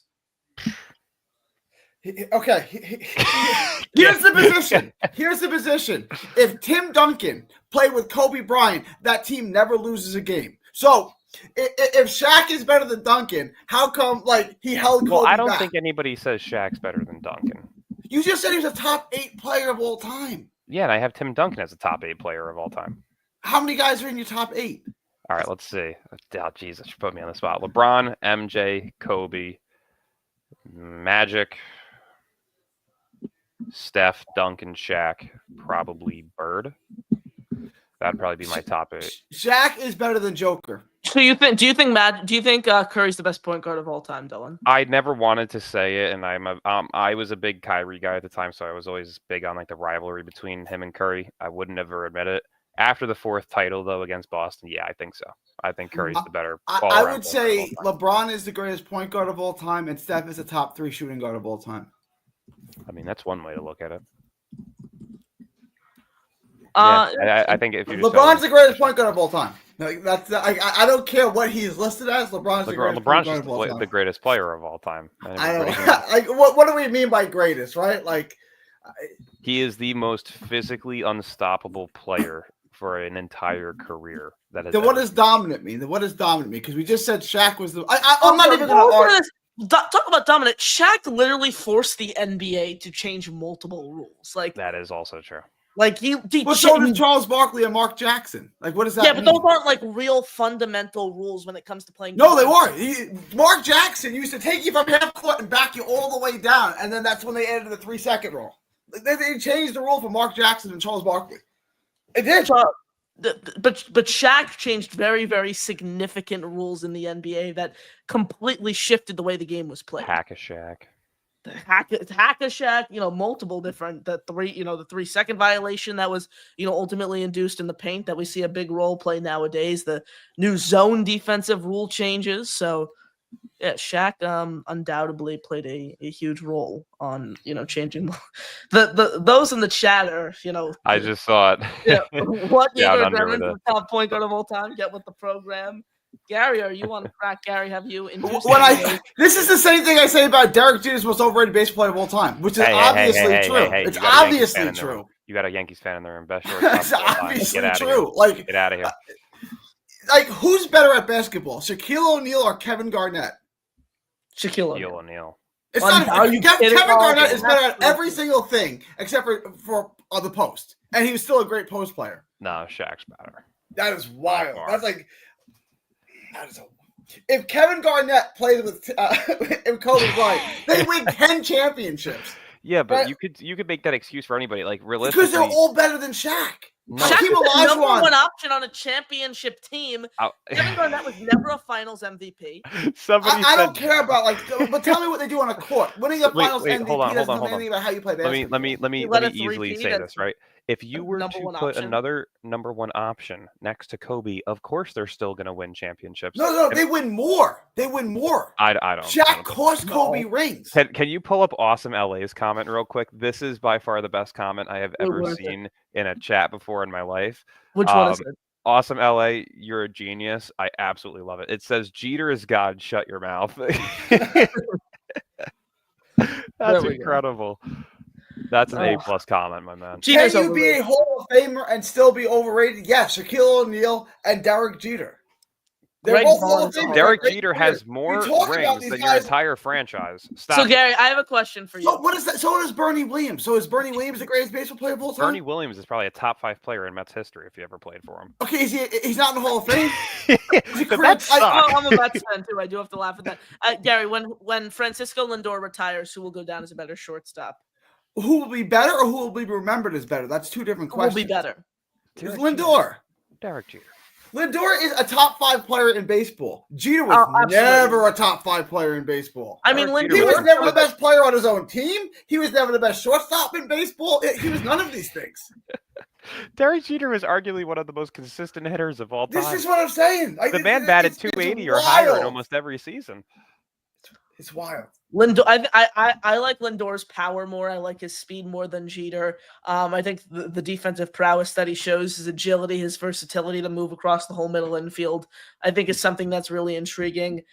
I will never take Derek Jeter slander. Until you guys win a championship with a better player at shortstop, I don't care. Jeter is always going to be better and owns. He's a Hall of Famer. He's got 3,000 hits. He's got a 310 career batting average. It's funny actually. The guy that caught that 3,000th hit was from the town that I graduated high school from. He had a great career. He's a Hall of Famer. He's comparable to Robin Yount. He's not quite as good as Paul Molitor or Edgar Martinez, but he's good. He's good. This is a grotesque. If he played for Milwaukee, we wouldn't even be having this conversation. Dylan, can we just be Robin Yount? Dylan, can we? I can agree that he wasn't the greatest defender of all time, but you're talking about a guy who consistently came up and performed in clutch situations, who consistently performed in clutch situations defensively, and he also has 4 championships. I'm just five. Oh yes, I'm sorry, 5. He was on the 19. There's Dylan, no can we debate. agree this take though is less crazy than saying Kevin Garnett is better at basketball than Shaquille O'Neal is? I don't. Okay, so Dylan, I'm going to say no because of my Yankees bias. Who's a better perimeter defender, Shaq or Kevin Garnett? Garnett, he's 6'11", okay. and who's a better jump shooter, Kevin Garnett or Shaq? Kevin Garnett. He was a stretch 4. Who's a better rebounder? Shaq. Undoubtedly. Kevin Garnett. Shaq. Kevin Garnett. Not even close. Pull up the stats. How many Shaq rebounding titles does Kevin Garnett have? How many times did Kevin Garnett lead the league in rebounding? How many times is Shaq? 0. 13.6. 0. Yes, he has. Shaq's never led the league in rebounding. He had 13.6 one year. He certainly. And Dennis Rodman had like 16. Yeah, but Rodman was also probably on crack in Vegas. Kevin Garnett won the rebounding title 4 times. How many times Shaq won it? Let's see. Shaq. I think 2 or 3. He never won a rebounding He title. never This won is a not, the rebounding guy title? isn't close. Kevin Garnett is infinitely better at Okay, basketball than Shaquille O'Neal. but show me Garnett's 5 best rebounding years. If it's not better, if 4 of them aren't better than that 13.6, I'm not having this Dennis. He conversation. wasn't playing against Dennis. He wasn't playing with Dennis He Rodman. wasn't playing against Hakeem and So Buddy. hang on. So Shaquille O'Neal's scoring titles count, but Garnett's rebounding titles don't count. I mean, Okay. considerably, if you're The looking at rebounding it, right? titles that he had 13.9, 13.5, 12.7, 12.8. All pretty much comparable to Shaq. Only one? Only one was better than the 13.6 of Shaq's Yes. MVP season. Not Yes. debatable. Not So debatable. Kevin Garnett Can has you- 4 rebounding titles in the can you tell same me- era. Did Shaq play in that era? Can you tell me what Shaq's best 5 seasons rebounding was, please? Yes. So did Shaq play in that era where Garnett won all those rebounding titles? He played towards the end of it. So the answer would be yes. I mean, we can make the debate because. So the answer, I mean, it's just Wait, hold yes on. or But no. that's like, but you can make that debate with LeBron Well, and Shaq's MJ's best era rebounding because MJ season's retired the year before. 13.9. So it's like, sorry, go ahead. Sorry, Shaq's 3 best rebounding seasons: 13.9, 13.6, 13.2. Not So, even close. Not even close. How's Shaq's that a not rebounder close? of How? all time. Okay, so Who has more career rebounds? Can you tell me that, please? It's showing me averages right now. I'll get that though. Okay. So how is it not close? This is what I'm not understanding. How is it not close when it's extraordinarily close? Kevin Garnett, 14,662. Shaq career 14,600. You said okay. Yeah, 14,662, and then Shaq comes in 13,099. So Kevin Garnett Wow. has more rebounds. All right. but- Interesting. Okay. So I thought it was like okay. This is wild that Shaquille O'Neal is better at basketball than Kevin Garnett. And Kevin Garnett is nearly the perfect basketball player. He might be the perfect basketball player. Shaquille O'Neal, he stood on the block, got schooled. You can put him in the pick and roll and dominate him. There's nothing like there's no way you can defend Kevin Where does Garnett. he rank centers all time? Shaq? Yeah, I don't like the old. I mean, is Tim Duncan the center? Because Tim Duncan's the center. Power forward. This is what I'm saying. Garnett to me is a power forward. He's a stretch forward. Garnett's a power forward. Duncan's a center. Okay, all time. LeBron's a point I would guard. say Duncan. Would I you would put I Shaq would in say your top Duncan 20 is a power all-time forward. players? If you're saying, it depends on who's the center, right? All-time players, would you put Shaq in your top 20? 20? Not even close. Four. Not Oh even my close. God. I watched him play his entire career. I watched him play. So you're saying not Wade's close. a better player than him all time? Who? You're saying guys like Wade, Giannis, KD. You're saying all these guys Giannis. are best. I don't love Giannis, but Giannis is better than Shaq. Okay. Oh dear Lord. You guys weren't old enough to watch Shaq play. When did Shaq play? Shaq's best years were like his years with Orlando. The best version of Shaq was his years with Orlando. Well, So like considerably 95, it was 96. LA. What year were Considerably you it was born, LA. Connor? 2000. I was born the year he retired. That's what I'm saying. I actually watched them play. I watched Rick Smith school him. I've never seen Rick Smith school Kevin Garnett. I watched them school. Yeah, but nobody Rick else in that Smith. time frame says this. Okay, that's not really an argument, right? When I No, look at meaning Rick Smith, I got an meaning average 15 points a game for his career, averaged 24 against Shaq. Shaq might not be a good perimeter defender. Maybe. I don't know. He's not because he was 300 pounds and Yeah, blocking- 7 foot and, 1. and averaging 3 okay. blocks per game. Could Kevin Garnett guard the perimeter? Kevin Garnett's a power forward. Yeah, but that's Could Kevin yeah. Garnett guard the perimeter? Yes, but He's he's a a power power forward. forward. He's Shaq 7 foot is- tall.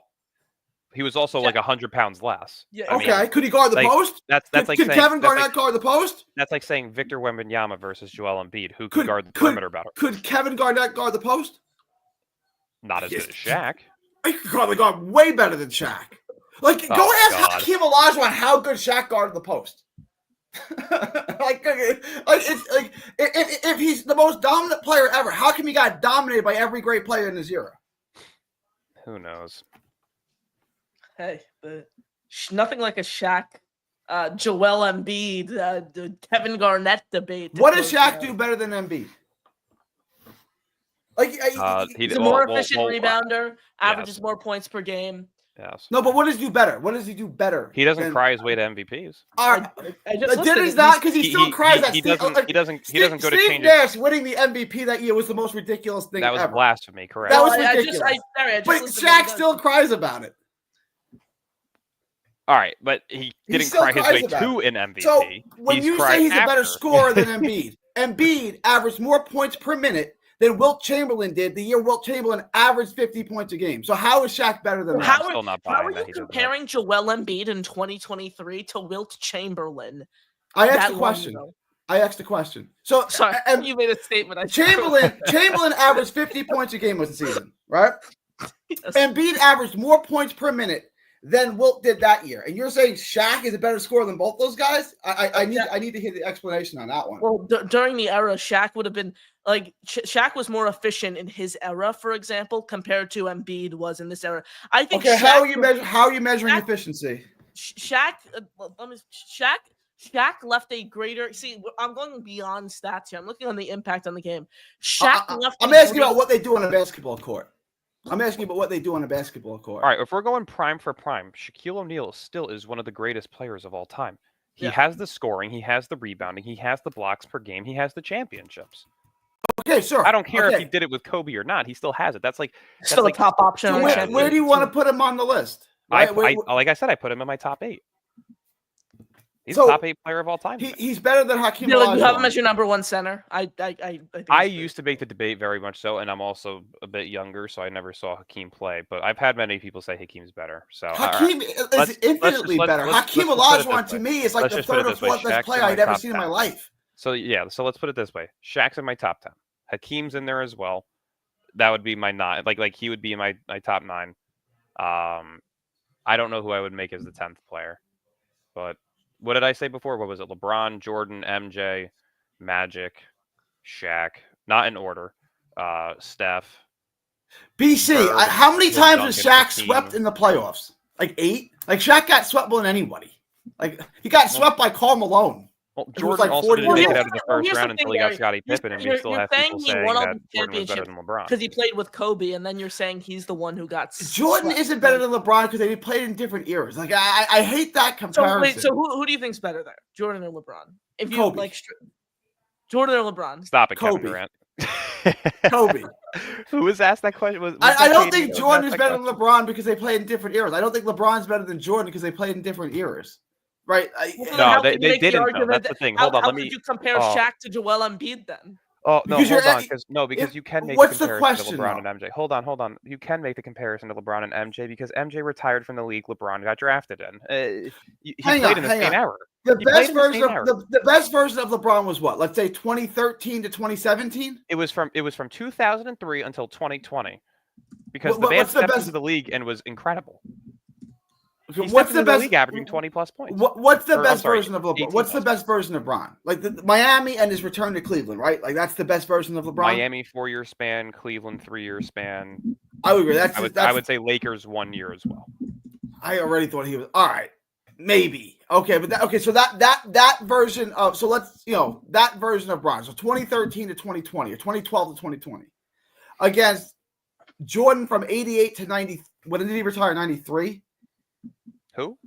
Jordan. 88 to 93. The year that he was supposed to get suspended from the league for gambling. But none of that has to do with anything how he played on the basketball court. When Jordan retired from Washington, or when he just when he retired the first time. I'm saying the best version of Jordan. He retired the first time in like 98. 93. No, that's the second time.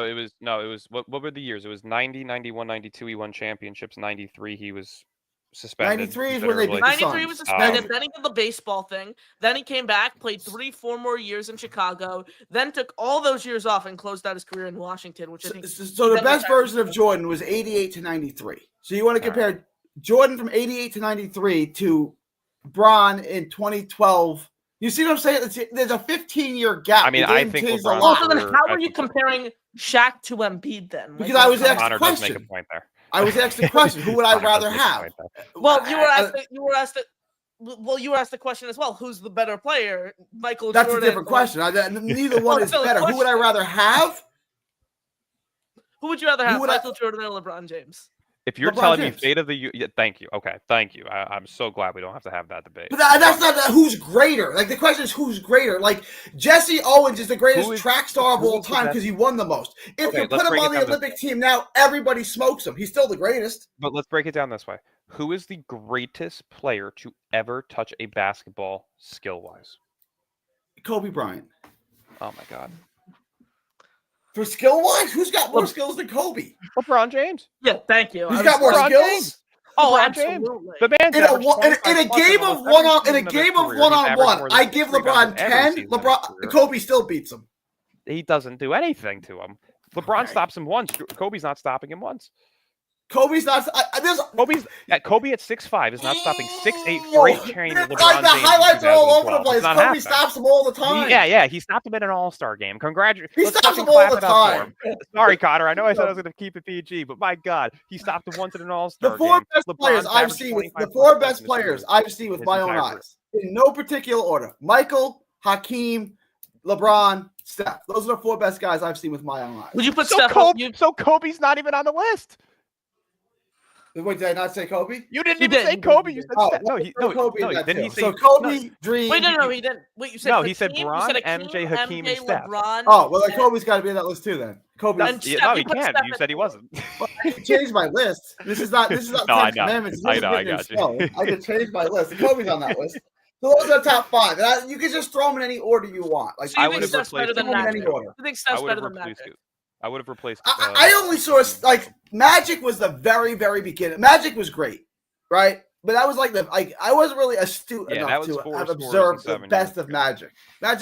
Magic was my first favorite player to watch, but he retired in 90, 91. So you were just getting into basketball. I was 8 years old. Yeah, I was. Yeah.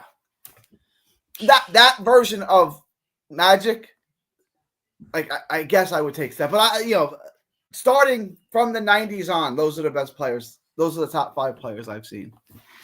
So you think who, if you had to make a decision right now, who is the greatest NBA player of all time? I hate that. So greatest accolades. Yeah, probably Kareem.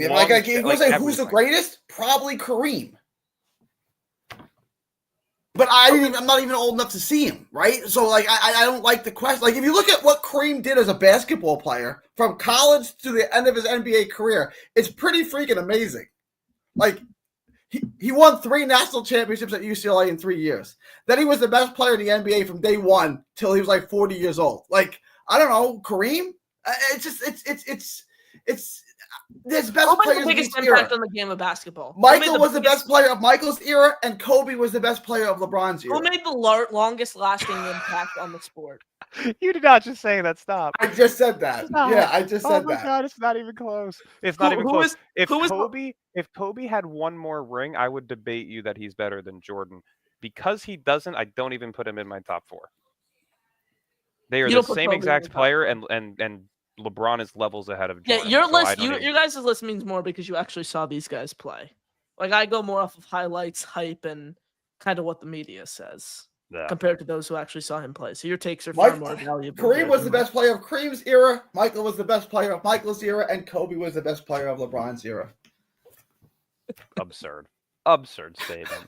I gave you, I think LeBron James. If I had to take one player, I would take LeBron over Michael. I would do that. I'll give you Kobe in the 2000s, but 2010s, 2020s, it's still Bron. I would say Kobe was the best player in the NBA from, let's say, 2003 to 2011. Yeah, no, I'm not even giving him that. I think LeBron overtook him in 2009.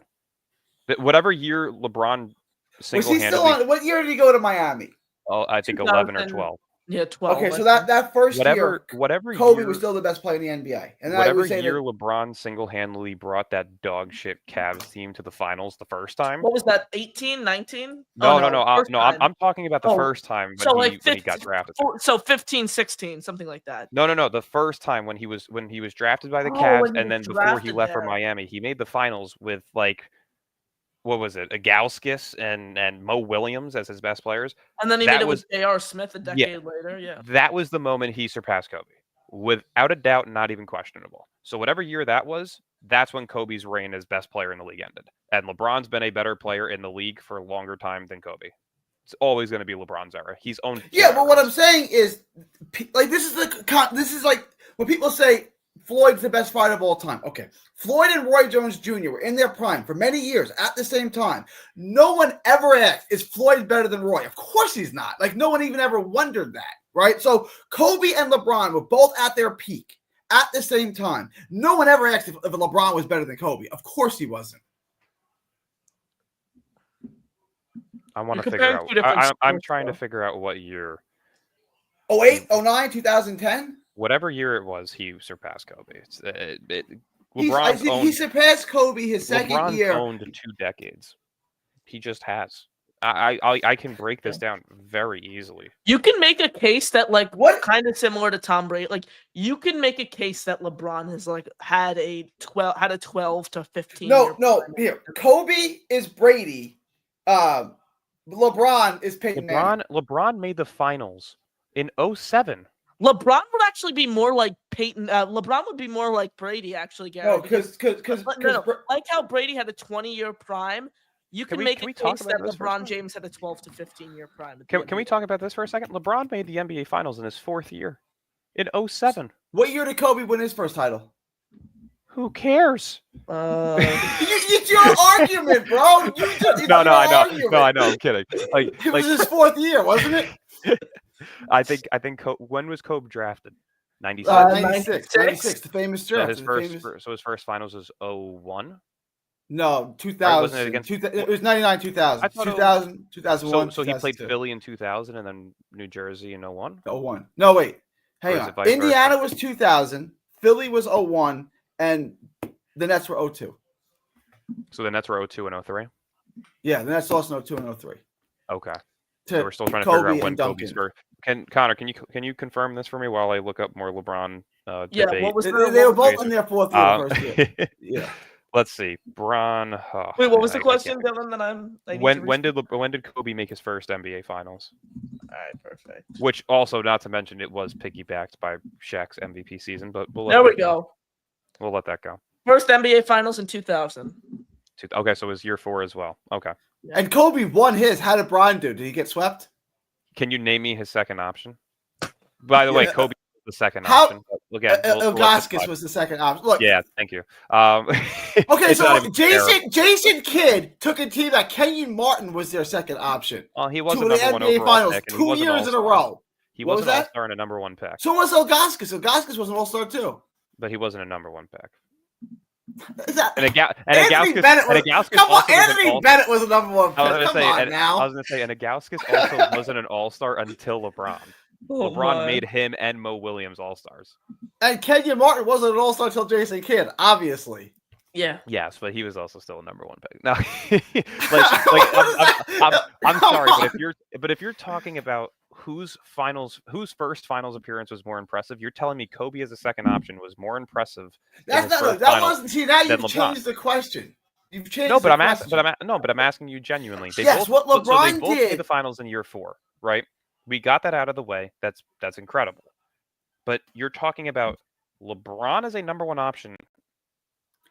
I'm with you. 17-year-old, 18-year-old LeBron is better than 18-year-old Kobe. I concede that. I think every year LeBron came into the league at that age like nothing I'd ever seen before. Probably nothing we'll ever see again. Like 18-year-olds aren't supposed to do that. He was not one bit. A top 10 player in the league. I was going to say his rookie season is absurd. The man averaged, let's see, and he was 18. 20.9 points, 6 assists, 5.5 rebounds. That's ridiculous. So, here's the question. All right, and this is how I answer this debate, and this is why I take Kobe and then Dream. He also played 39.5 minutes a night his rookie season. Holy shit. Everything on the line. 7-game series. You have one guy to pick. You can have either Kobe or LeBron. Who are you taking? Shaq. I'm taking LeBron. Wait, sorry. What was the question? It's one 7-game series. 7-game series to win everything. The Martians are pointing the missiles at Earth, and they're going to blow up the Earth if you don't win. You can have Kobe or LeBron. Who are you taking? I'm taking LeBron. That's wild. That's ridiculous. I'm taking LeBron. Yeah, I'm thinking it depends. I'm taking LeBron too because LeBron's been able to win finals no matter who the options are behind him. I think you can make the case that Kobe's needed a strong core around him to go ahead and win corner like Ray Allen. Because he played with Dwayne Wade and Chris Bosh and Ray Allen and lost to Tony Parker and Ginobili. I mean, the Cleveland team played with Pau Gasol, Shaq. He's also played with. No, I'm with you. Here? Kobe played with great players. You have to play with great. Nobody wins a championship with with scrubs as their secondary LeBron player. James. Maybe Olajuwon. What year LeBron did he win a James. championship? What year? We're not talking about we're talking about the sole basis of The only player I've seen win a championship with scrubs as a secondary option is Hakeem Olajuwon. I've never seen anyone else do it. Are you talking about making the finals or winning it? Winning. I was talking about making the finals. Winning the finals. Win the whole thing. I've seen LeBron probably make 2 of maybe the 5 worst teams in NBA history to a finals, and he's done it twice. Well, Jason Kidd did it twice too, and Allen Iverson did it. Well, yeah, but wasn't the second finals? Wait, when was RJ drafted? RJ was drafted in 2001. He was drafted. Okay, so he came to New Jersey the same year as Kidd. Okay, so he was on both the championship teams. Kenyon was there. They added Mutombo the second championship year. Mutombo was hurt the whole year, though. No, I know. I'm more so just saying hurt the whole year. Yeah. So I mean, Kidd brought a. I would say that team with RJ and Kenyon is better than Mo Williams. And I would say, I would say that's better too. I would say the team that Bron played on was better than the team that Iverson dragged to the finals. That team was ridiculously bad. There's a debate there. That I can agree with about. I would say if you rank those teams, I would say Philly was the worst, Cleveland was the next worst, and then the Nets were the least worst of those. Yeah, three no, teams. that's why I was saying LeBron's dragged 2 of the 5 worst teams in NBA history to a finals. We can. So you're saying that Cleveland team in 2007, and what's the other one? Cleveland team in 2007, and then the year after Kyrie left, when it was J.R. Smith and Kevin Love. Out of prime Kevin Love, by the way. That slow and depressed Kevin Love, by the way. Yeah, that team. I would give that team was pretty bad. That team was pretty bad. We're getting off. Well, how long was this tangent for? What 35 minutes. 40 minutes. 40 minutes, I think it was. Half the chat loved it, half the chat hated it. Big homie Dylan has been looking for a lot. Yeah, he's been stalking me through 4 streams because I've called him a couple of names, and I still will. But I'm also going to keep it PG for you. Don't worry. You put a Dylan, you suck. Yeah. So I just wanted to give you the attention there, big homie. Yeah, of course. You got to give those types of people attention. They need it. They never had it. Growing up neglected. Fat. Anyways, guys, appreciate you all. We're back to daily content, obviously, on the Nets on the show tomorrow, so certainly stay tuned for that. Gary, Dylan, thank you so much for joining us. Gary, let everyone know where they could find you and air out your final thoughts. Me and Dylan, BK, Nothing But Nets. We'll have something for you soon, right, Dylan? We'll go live again. I'm settled back in, so I'm ready whenever. I was actually about to shoot you a text tonight, so we can talk Nets, and then that can morph into Kobe versus LeBron. Yeah, it's just even a debate. It's clearly you all know with the weight of the world in the balance, Kobe or LeBron, you're all taking Kobe. LeBron. Yeah, it's LeBron. Dylan, what do you got? I got LeBron. It's not even close. or it's not even close. Stick 4 of me's out on the court with Kobe or LeBron, and who's winning a finals? LeBron. It's so. Oh no, Kobe. No. Kobe wins. Because Kobe's gonna score every time. No. That's wild. Hold on. You know what? Let me do this right now. Let's end this debate right now. Hold on. Oh God. Let me type. You guys talk. Give me 1 second. All right. Here we go. So Dylan's seemingly been cooking something up here. We'll say goodbye to everyone in the chat. We'll see the thoughts. BC, Shaq played Defensive Player of the Year. Dikembe Mutombo in the 2001 Finals. Star Traffic, LeBron has no go-to moves in late games. LeBron's rank is number 26 per season in assist, and someone on the panel says he's the best point guard. All right, I have the LeBron's the best point guard of all time. I have the verdict. Are you ready? Are you ready for this? Gary, are you ready for your dreams to be shattered? My dreams are going to be shattered by any poll that you took, but go ahead. Kobe Bryant career stats against LeBron James in 22 games. They have each played each other 22 times, clearly. Kobe Bryant, 24.6 points, 5.2 assists, 5 rebounds. LeBron James, 28.2 points, 7.4 rebounds, 7.3 assists. I'm just going to leave it there. You got the end of Kobe's career. You're taking the end Jesus of Kobe's Christ. career. But you spoke about how Kobe was better. Yeah, you told me how Kobe is better than him. The best version of Kobe is better than any version of LeBron. All right, here you go. Kobe's first game against LeBron was in January 12th of 2004. He played. I watched that game. I remember that game. Yep, he played 17 minutes where he put up 10 points, 5 rebounds. He landed on Ira Newell's foot and turned his ankle, and they took him out of the game. I remember the game like it was yesterday. Because we were all hyped for Kobe and LeBron. And in the second quarter, Kobe landed on Ira Newell's foot and turned his ankle. Okay. Well, that's no excuse because the year after Because the year after, one day later, on January 13th of 05, he put up 2 points and just played 6 minutes. That's probably the one you're talking about. Oh, that might be the one. That might be. That Here probably, we go. Yeah. And I'm only going to do the first 5 games. February 13th of 05, 1 full month later, right? Tensions rising. Who's better, LeBron or Kobe? Here you go. 26 points, 4 rebounds, 6 assists. He shot 7 of 22. I'm going to go to LeBron on February 13th of 2005. 25 points, 8 rebounds, 9 assists. He also shot 8 of 20, so better percentages. So I want to get the argument because of a game in January of 2005. Therefore, LeBron's better than Kobe. That's your argument? Well, no, you told me that early stage Kobe would decimate LeBron, and clearly he hasn't. And here, I'll give you a couple more games. Let's continue down this list. Give me Kobe's stat line that year. What did Kobe average that year in 2005? I don't care what Kobe averaged in 2005. I'm reading the comparisons of when they played each other. I'm reading the comparisons of some game in January. Therefore, LeBron's not better. A random game in January. It's a random game in January where LeBron James played Kobe Bryant, where you said Kobe Bryant kills him. Here, I'm going to give you January 12th of 06. God, they love to schedule these dudes in January and February. Hold on a second. What is this? All right, let's see. January 12th of 06. Kobe, 27 points, 2 rebounds, 2 assists. Pass the ball, bud. Here you go. LeBron on the same date in history. 28 points, 2 rebounds, 9 assists. He shot 11 of 22 from the field.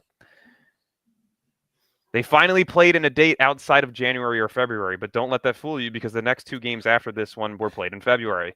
March 19th of 06. LeBron James, 29 points, 8 rebounds, 7 assists. He shot 10 of 14 from the field. Kobe Bean Bryant on March 19th, 38 points, 6 rebounds, 5 assists. He outperformed him in that game. Good job. It only took 4 straight games prior. LeBron on here we go again. Can we end this so LeBron's the better player. LeBron is not better than Kobe Bryant at all. He is in everything. In everything. In points per game average. Kareem was the best player of Kareem's era. Sorry, what'd you say? Michael was the best player of Michael's era. Kobe was the best player of LeBron's era. I don't even know who he is. It's probably some fat neglected child. It's all right. It's all right. I'd hate my life too if I was that big. All right. I got to wrap this up. That's enough of a show for There we go. Bang.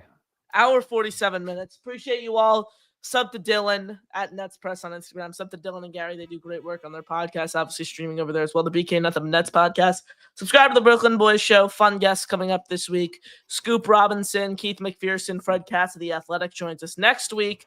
So stay tuned for all of those guests. Stay tuned for all the content that we have coming right here on the channel. Those who are just joining, wondering where the next Nets talk is, well, you can watch the first hour of the show where we recapped the Nets versus Wizards Summer League game before going off the rails and having some asinine debates about who's the greatest player of all time. Is Shaq, a top 30 player of all time? Anyways, appreciate you all. Smash the like button. 50. Hit subscribe. For Gary and Dylan, I'm Connor. Signing off.